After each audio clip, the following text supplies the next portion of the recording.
All right, guys. So Lil Bron Seltzer yesterday ran a segment in which he's trying to teach people how to spot misinformation. Yes, Lil Bron Seltzer from the Misinformation Network, CNN, is trying to teach people, specifically 8th graders, how to spot misinformation. I'm gonna tell you something. There's two problems with this. One, again, the person, the failing anchor, right, the worst anchor on the Misinformation Central, right, CNN, is trying to teach how to spot misinformation. That's the first problem. The second problem is, why is Bron Seltzer allowed in classrooms, right? This guy should not be allowed around any kids whatsoever, right? I would not feel comfortable with this man around kids, okay? But let's actually watch this segment from Bron Seltzer's show, in which he's, you know, trying to teach kids how to basically avoid paying attention to anything that doesn't fit the Democrat narrative. Take a look. Good morning, everyone. Good morning. Barbara King wants to arm this 8th grade class.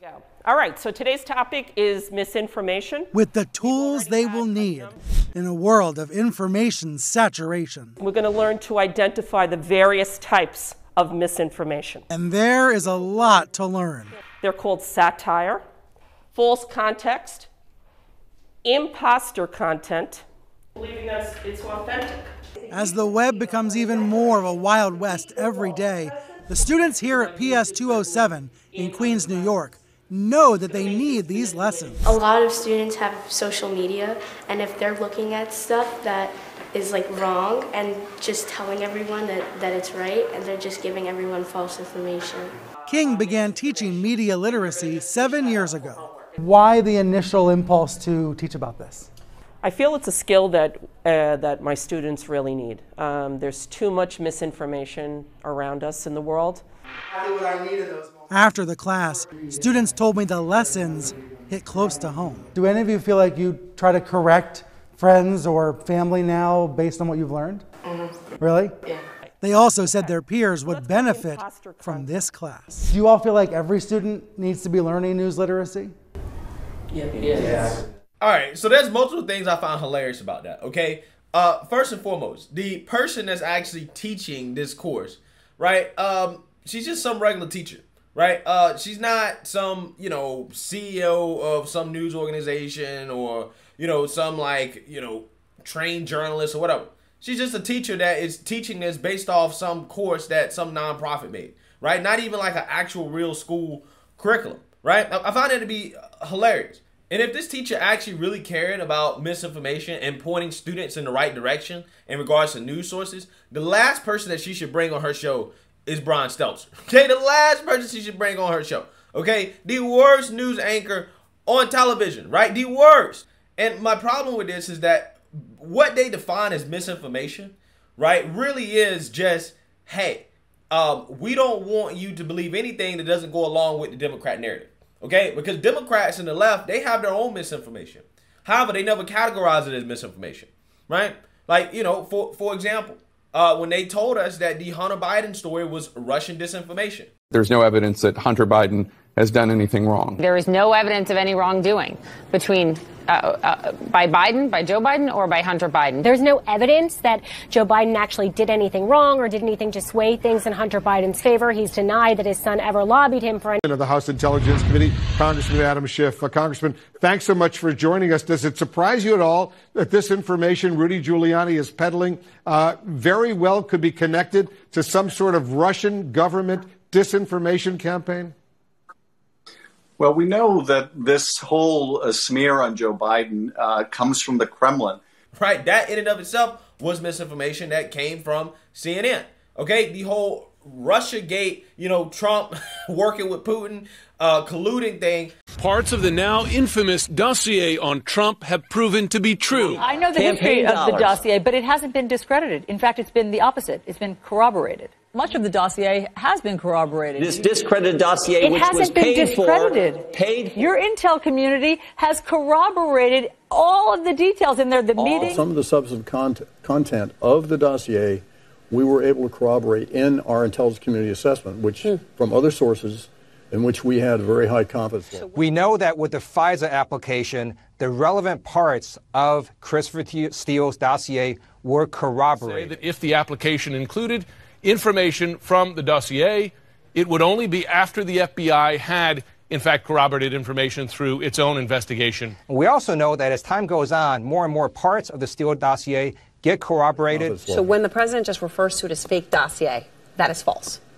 I don't think that is the accurate characterization for the entirety of the dossier. Misinformation, okay? Mainstream liberal media puts out misinformation all the time, but they really only define it in the context of things that they don't like, right? Things from the right that don't fit their narrative. And that's my whole problem with this stuff, okay? They're not actually really concerned about teaching kids how to spot so-called misinformation or false information or information is not true. What they're actually really teaching kids is propaganda, right? They're saying don't believe anything that comes from Fox News. Don't believe anything that comes from any right-wing sources, right? The only thing that's reliable are left-wing mainstream sources. And if it doesn't come from those sources, then therefore it's not true, right? It is misinformation. Because here's the thing. Brian Stelter claims that he's concerned about misinformation all the time, right? That's why he calls his show Reliable Sources. However, in order to spot misinformation, in order to actually spot misinformation, you have to do your own research. But apparently, Brian Stelter doesn't even want you to do your own research. 4 words, 4 little words that are hurting America's pandemic response. What are they? Here, let Sean Hannity tell you. He loves these words. Do your own research. Please do your own research. Do your own research. Do your own research. There's a ton of it right on, at the tip of your fingers on your own phone. Right, and that's the problem. Do your own research. Everybody has a supercomputer in their hand that empowers them to do their own research, which is great, right? Isn't it? That phrase, do your own research, it's popping up a lot in conversations about coronavirus and about COVID vaccines. Nicki Minaj used similar wording in that tweet this week, saying she was doing research. But this go-it-alone approach, doing your own research, it seems so innocent, but it can have serious consequences. All right, so there you have it, right? That is the guy that is so concerned about misinformation that he's basically pushing for teachers to teach classes, teaching kids how to spot misinformation, but he's also telling you don't do your own research, right? Don't do your own research, okay? But listen, you need to know how to spot misinformation, but don't do your own research, right? Doing your own research is bad, okay? According to Brian Stelter, right? But he's concerned about misinformation. Again, all that really means, guys, is simply that just pay attention to us, just watch us. Don't believe anything on these other networks. Everything on these other networks that aren't left-leaning, that aren't liberal, don't watch it. Don't believe it. It's automatically false. Unless it comes from us, the arbiters of truth, then it is not real, right? It is misinformation. You shouldn't believe it. And in doing this same day, right, this same show, Brian Stelter aired a segment in which he basically tried to downplay the crime going on in these cities that tearing these cities apart.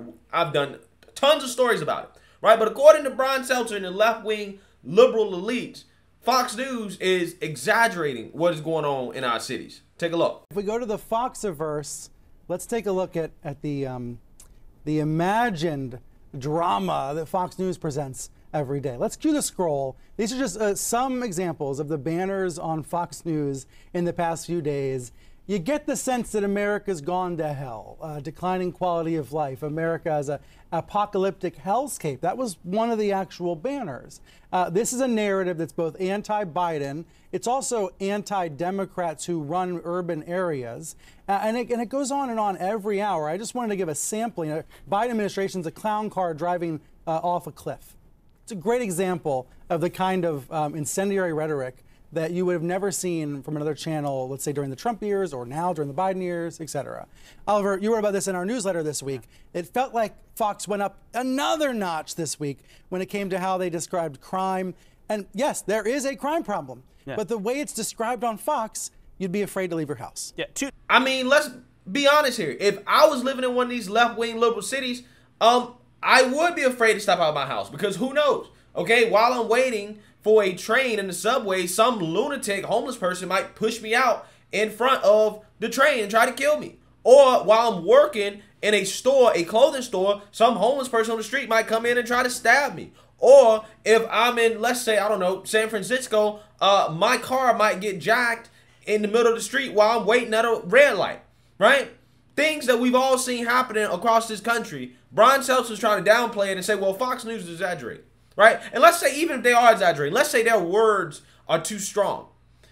Is it better for them to actually cover it, which are actually real issues that are affecting people in this country, or for them not to cover it the way Brian Stelter has refused to cover it?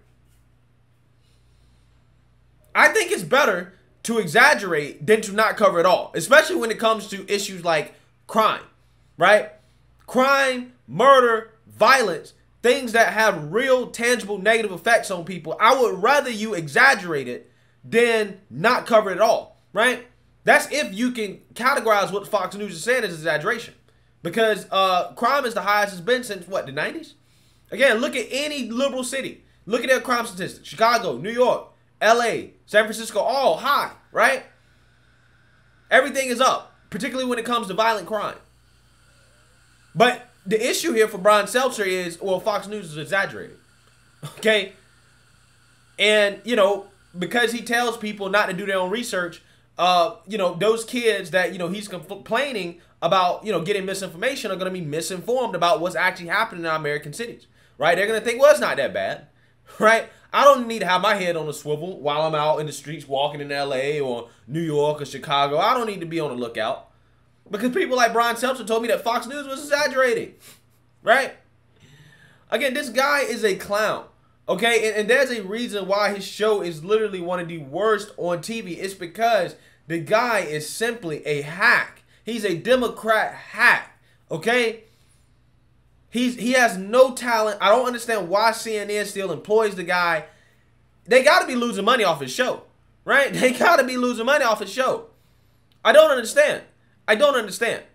But like I said, man, I just find it hilarious how the network of misinformation, CNN, is trying to, you know, teach people how to not spot misinformation, right? While at the same time continuing to push their own misinformation, okay? And then using Brian Stelter, the worst journalist on their network, to do it. So let me know what you guys think. Make sure you like, comment, and subscribe. Most importantly, share a Black conservative perspective. Peace.